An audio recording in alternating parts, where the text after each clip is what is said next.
Nous avons vu la différence entre la tentation et l'épreuve. Maintenant, je vais t'expliquer quelque chose, que bien que nous avons compris que la tentation est initiée par le diable et non par Dieu, et nous avons compris que l'épreuve, lorsqu'il s'agit de l'épreuve, ça vient de Dieu. Dieu, il est capable d'initier une épreuve dans notre vie. Et quand il le fait, sache que c'est pour un but. Et nous avons expliqué plusieurs buts, plusieurs objectifs que Dieu veut atteindre, il vise à atteindre lorsqu'il permet l'épreuve dans nos vies. Nous avons touché à plusieurs aspects. Maintenant, j'aimerais t'expliquer ceci.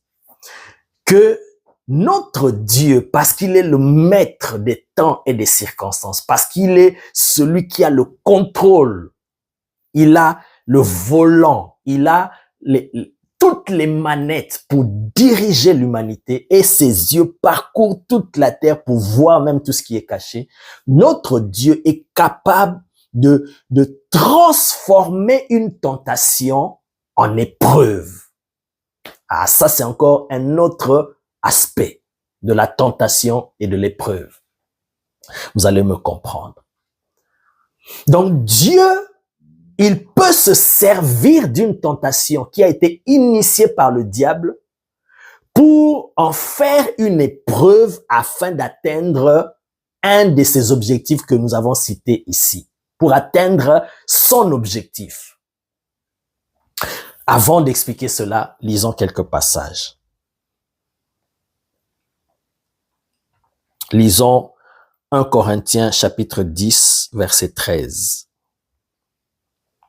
Ceci est un enseignement qui va te bénir et qui te permettra d'avoir foi en Dieu, de ne pas être troublé lorsque les épreuves arrivent, mais de faire confiance en Dieu, de savoir qu'il a le contrôle. J'aime cette phrase qu'il a dite à Pierre, « Ce que je fais maintenant, tu ne le comprends pas, mais tu le comprendras bientôt. » Au travers des épreuves que Dieu permet dans nos vies, bien aimés, parfois on se pose des questions, on est prêt même à abandonner, à crier à l'Éternel, à céder, mais parce que ça vient de Dieu, tu vas sentir qu'il y a une voix, une parole, il va te fortifier à un moment donné, tu t'accroches toujours. Oui. Mais quand bien même tu ne comprends pas tout, mais après ce temps-là, tu vas dire, ah Seigneur, je te bénis, parce que ce qui m'arrive, ce que je viens de vivre, oh, j'ai compris que je devais passer par là pour devenir ce que je suis aujourd'hui, pour atteindre cette maturité. Oui. Quand tu demandes à Dieu, Seigneur, je veux aimer comme toi, donne-moi l'amour, donne-moi la patience, bien aimé, Dieu va permettre certaines épreuves pour que toi-même, tu vois les dispositions de ton cœur, à quel niveau tu te trouves par rapport à l'amour, par rapport à tel fruit de l'esprit. Oui, il va permettre cela afin de te former. C'est au milieu des épreuves que Dieu forge le caractère de ses héros, de ses vaillants. C'est au milieu des épreuves que Dieu forme ces vaillants soldats, ces élites. Oh my God. C'est dans les épreuves, c'est dans la fournaise du feu, bien aimé, qu'on est en train de tailler le diamant, l'or, d'affiner cela. Oh, Jesus, thank you. Après, quand le Seigneur va finir ce travail, il va t'exposer maintenant au monde et tu brilles de plusieurs facettes. Tu deviendras ce diamant.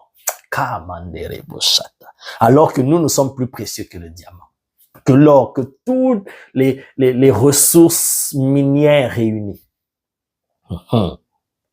Lisons 1 Corinthiens chapitre 10, verset 13. Voici ce qu'il est dit.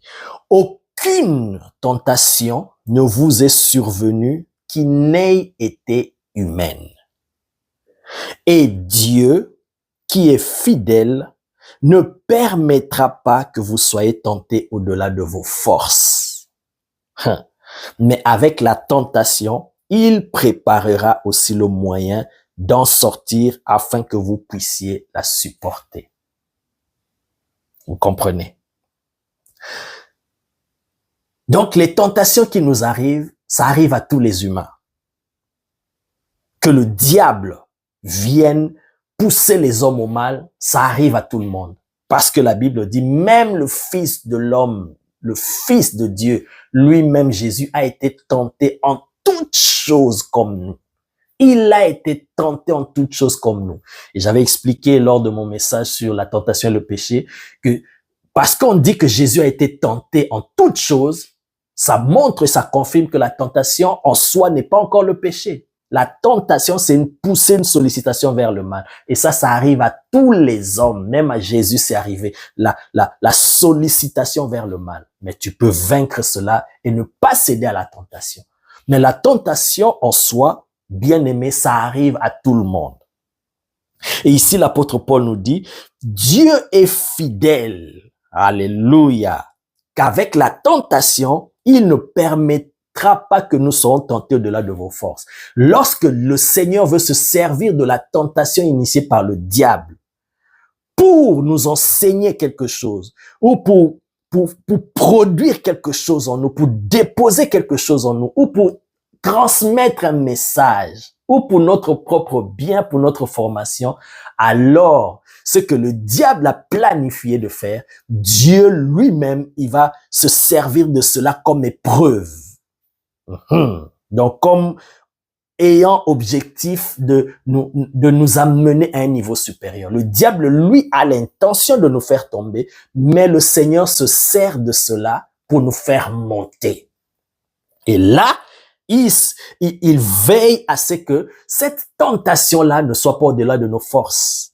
Quand Dieu veut se servir de cette tentation-là, pour nous enseigner, pour nous éprouver, pour nous amener à un niveau supérieur, le Seigneur veillera à nous donner une force pour supporter la tentation. Comme la Bible dit, il préparera aussi le moyen d'en sortir afin que vous puissiez la supporter.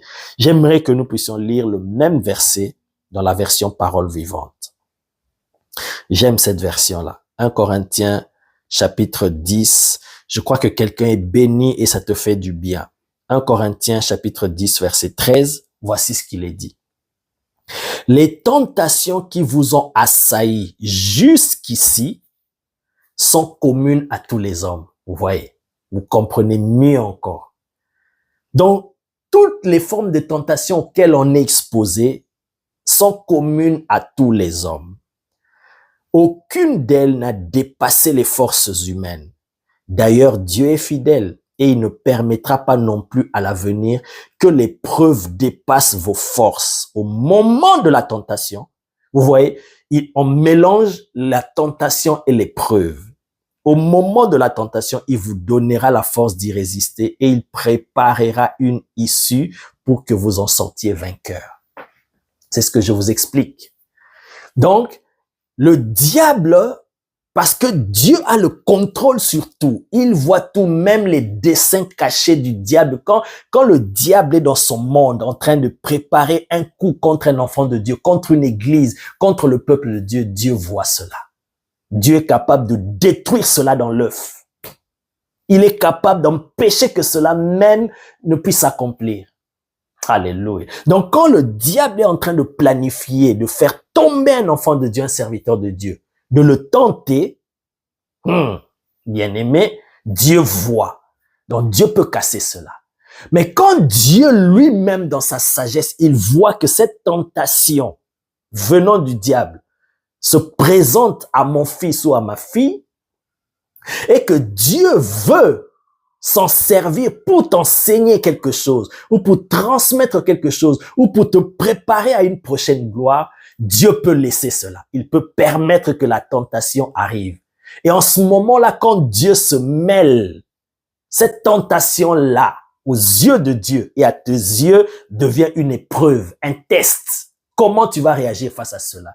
Si tu réussis à vaincre cela, à surmonter cela, bien aimé, tu passes à un niveau supérieur. Ah! Thank you, Jesus. Quelqu'un a compris. Je vous donne une illustration biblique en parlant de Jésus. La Bible dit, après avoir reçu son baptême, écoute le langage mystérieux ici de la Bible. Dans Matthieu chapitre 4, verset 1, la Bible dit, après son baptême, Jésus fut conduit par l'Esprit dans le désert pour être tenté par le diable. Ça, c'est Matthieu qui dit, pour être tenté par le diable. Et Luc explique qu'il a été amené, conduit par le Saint-Esprit dans le désert et il a été tenté par le diable. Comprenez ce mécanisme que je viens d'expliquer. Ce n'est pas le Saint-Esprit qui est allé tenter Jésus, non. Parce que comme je vous ai dit, la tentation ne vient pas de Dieu. Parce que Dieu ne tente personne. Et lui-même, il n'est même pas tenté par le mal. Il est inaccessible au mal comme nous l'avions lu. Maintenant, la tentation, comme Dieu ne peut tenter personne, la tentation ne peut pas venir de Dieu. Ça vient du diable. Et le diable, lui, a le plan, a le désir de faire tomber Jésus pour que Jésus ne réussisse pas sa mission au début de son ministère. Avant même de commencer son ministère, le diable sait que cet homme, il va me faire du mal, je dois le détruire. Et il planifie une tentation, comme il a fait au premier couple, à Adam et Ève. Il avait réussi à les faire tomber dans le mal. Et il voulait le faire de même pour le second homme, le dernier Adam. Mais il n'a pas réussi. Donc, il s'est présenté à lui, le tentateur, pour le pousser au mal, le faire tomber dans le mal. Mais l'Esprit de Dieu s'est servi de cette tentation pour que ça soit une épreuve, un test, un examen pour Jésus avant de commencer son ministère. Aha. Donc, en ce moment-là, ça devient une épreuve. Dieu regarde comment Jésus va réagir face à la tentation du diable. Et Jésus a réussi. Et après avoir réussi cette épreuve, après avoir vaincu le diable, après avoir triomphé de la tentation de l'ennemi, bien aimé, il a été promu. Il est entré dans un niveau de gloire parce que la Bible dit, après ces tentations, parce qu'il a vaincu le diable, les anges sont venus le servir. Donc les anges sont venus autour de lui pour le servir. Et c'est ce qu'il avait dit à ses disciples. Vous verrez les anges monter, descendre sur le Fils de l'homme. C'est comme ça que l'activité angélique s'est déclenchée dans la vie de Jésus. Et la Bible dit, en sortant de là, revêtu par la puissance du Saint-Esprit, il a commencé à prêcher. Vous voyez? Donc avant qu'il entre dans cette dimension de gloire-là, il est passé par une épreuve. Dans certaines épreuves, Dieu peut les permettre parce que il veut nous amener, toi, serviteur de Dieu, dans une dimension de gloire plus grande. Et il veut voir comment tu réagis face à l'épreuve. Mais cette épreuve-là, elle est devenue une épreuve parce que c'était une tentation au départ initiée par le diable dans le but de te détruire. Mais Dieu s'en sert comme épreuve pour t'amener vers une autre gloire. Alléluia. Je peux vous donner l'exemple encore de Job dans l'Ancien Testament. C'est le diable qui a tenté Job. Sa tentation, c'était de voir Job abandonner, régner Dieu. Et c'est lui, bien-aimé. Ce n'était pas venu de Dieu, c'était le diable. La preuve. Quand Dieu était avec ses fils, les fils de Dieu étaient autour de Dieu. Satan aussi s'est présenté, faisant semblant comme si de rien n'était. C'est Dieu, comme il voit, tout comme je vous ai expliqué, c'est Dieu qui a le contrôle sur tous, ses yeux parcourent toute la terre, les cieux, les mers, les océans, même dans les ténèbres, même là dans le séjour des morts, même dans le quartier général du diable. Les yeux de l'Éternel voient tout lorsqu'ils conçoivent leur plan. Si Dieu permet que certaines choses arrivent dans la vie de ses enfants, de ses serviteurs, c'est parce que lui-même, il veut atteindre un objectif dans leur vie. Dieu a vu que Job, et Satan s'est présenté dans la vie de Job, il était jaloux de Job, il voulait détruire Job, il voulait pousser Job à abandonner Dieu. Parce qu'il savait que Dieu avait protégé Job. Il a tout fait pour toucher Job, mais il n'arrivait pas parce que Job avait la protection de Dieu. Il a tout fait pour le tenter, mais il n'a pas réussi. Et Dieu ayant vu cela, il lui dit, moi je t'ai vu, est-ce que tu as remarqué mon serviteur Job? Et directement le diable a explosé son cœur. Et qu'est-ce que Dieu lui a dit? Vas-y, touche. Donc, le diable, lui, son désir, c'est de détruire Job. de le tenter à abandonner Dieu, à renier Dieu. Mais Dieu s'en est servi comme épreuve pour amener Job à une dimension de connaissance et de gloire beaucoup plus supérieure qu'avant.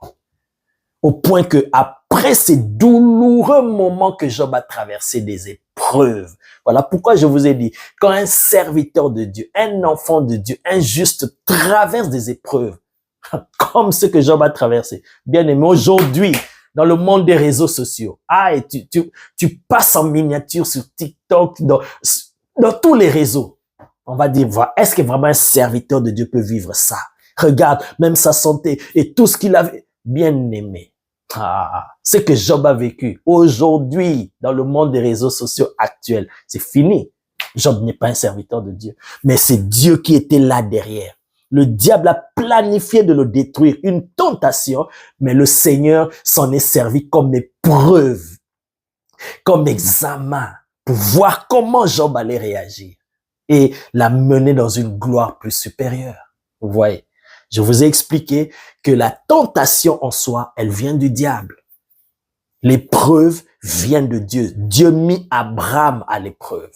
Et je vous ai parlé de la finalité, l'objectif de la tentation et l'objectif de l'épreuve.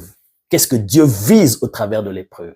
Et maintenant, je vous explique qu'une tentation, Dieu peut s'en servir comme épreuve pour faire du bien à ses enfants. Alléluia. Donc Dieu est capable d'humilier le diable. Le diable, lui, il voulait humilier le Fils de Dieu. Il s'est dit, je vais le détruire, je vais le discréditer aux yeux de tous, je vais l'humilier, l'exposer à la croix. C'était l'ignominie, la honte totale. Et le diable se réjouissait parce qu'il a réussi son coup. Mais Dieu s'en est servi. My God.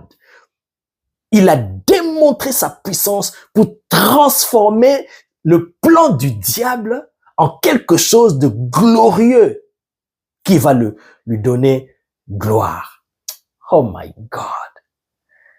Et quand le diable se réjouissait de crucifier et d'humilier le Fils de Dieu, Dieu s'en est servi pour nous sauver, nous racheter et pour détruire même le règne du diable. Donc Dieu démontre sa puissance, sa gloire, sa sagesse infiniment variée. Même lorsqu'il y a la tentation, Dieu peut démontrer sa puissance pour changer cela et nous faire du bien.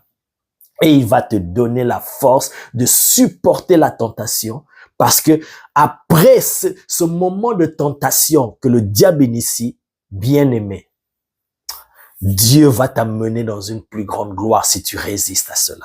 Je termine avec ce dernier verset.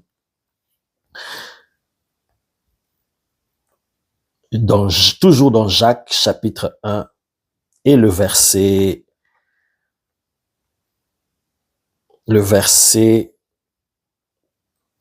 12. Voilà. Heureux l'homme, Jacques chapitre 1 verset 12. Heureux l'homme qui supporte patiemment la tentation. Écoutez. Heureux l'homme qui supporte patiemment la tentation. Car après avoir été éprouvé, donc on parle de la tentation et de l'épreuve.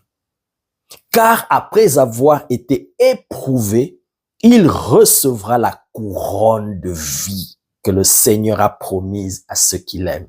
Ouais, pour confirmer et établir ce que je viens de vous enseigner là. Heureux l'homme qui supporte patiemment la tentation. Comme Job. Au départ, c'est une tentation initiée par le diable dans le but de te détruire, de te déstabiliser, de te tuer même. Mais quand Dieu se mêle et il laisse la tentation se présenter dans la vie de ses enfants, de ses serviteurs, Dieu transforme cette tentation en épreuve.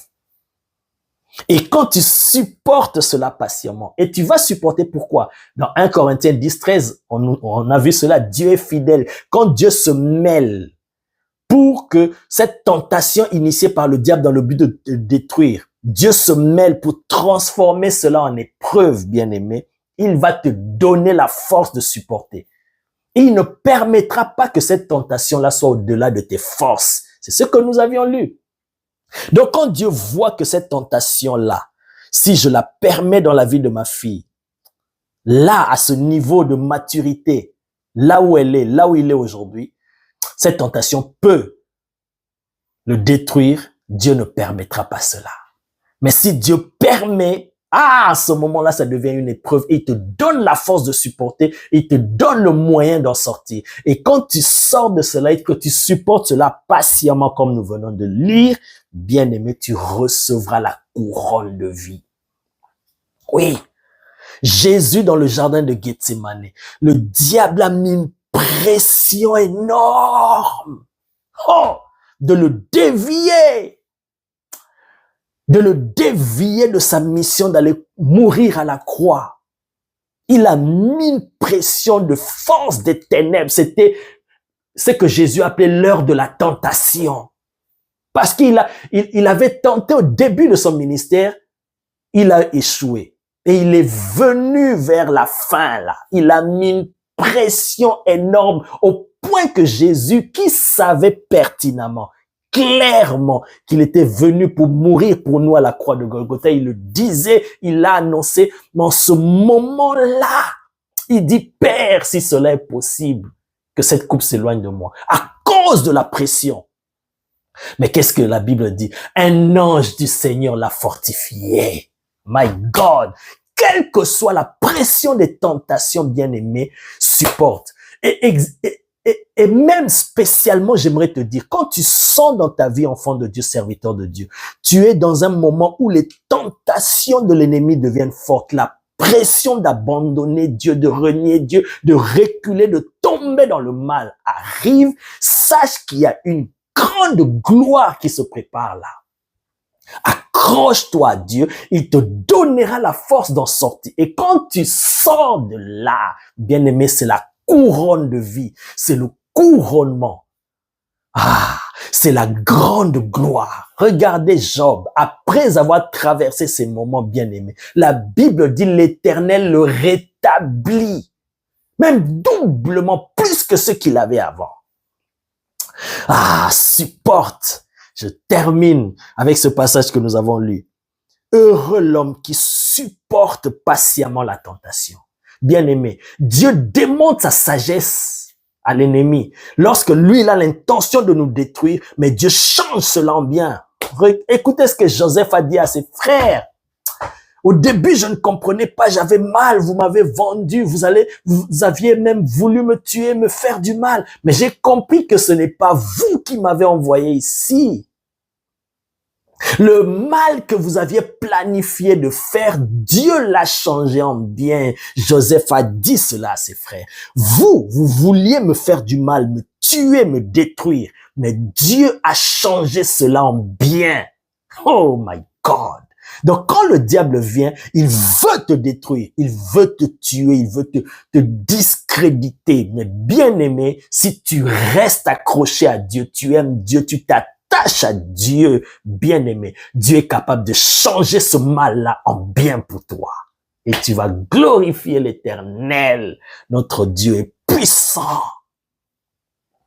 C'est lui qui a le contrôle. Le diable ne peut rien faire dans la vie d'un véritable enfant de Dieu sans que Dieu le permette.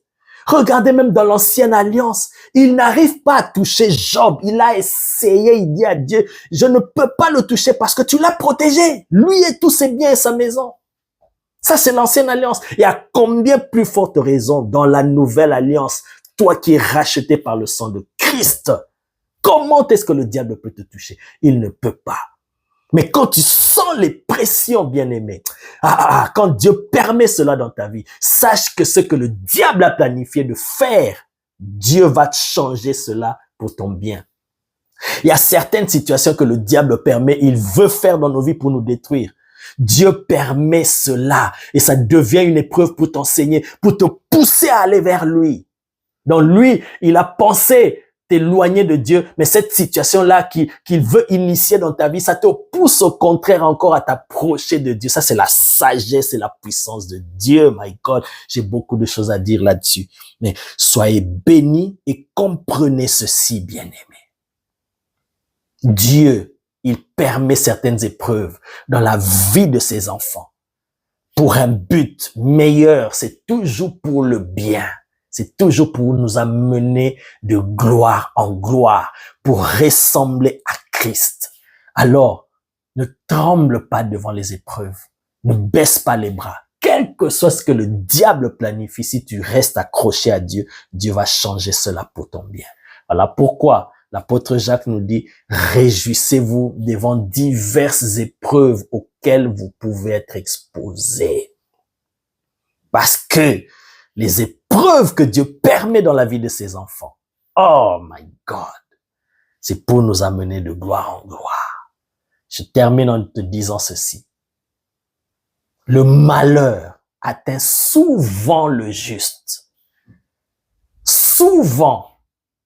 Pas rarement, mais souvent. Pourquoi? Parce que c'est le diable qui n'aime pas le juste et il va tout faire à tout moment pour déstabiliser le juste. Voilà pourquoi le malheur atteint souvent le juste. Mais la plus belle partie et la plus belle des choses qui nous donne l'espérance, c'est que l'Éternel l'en délivre toujours.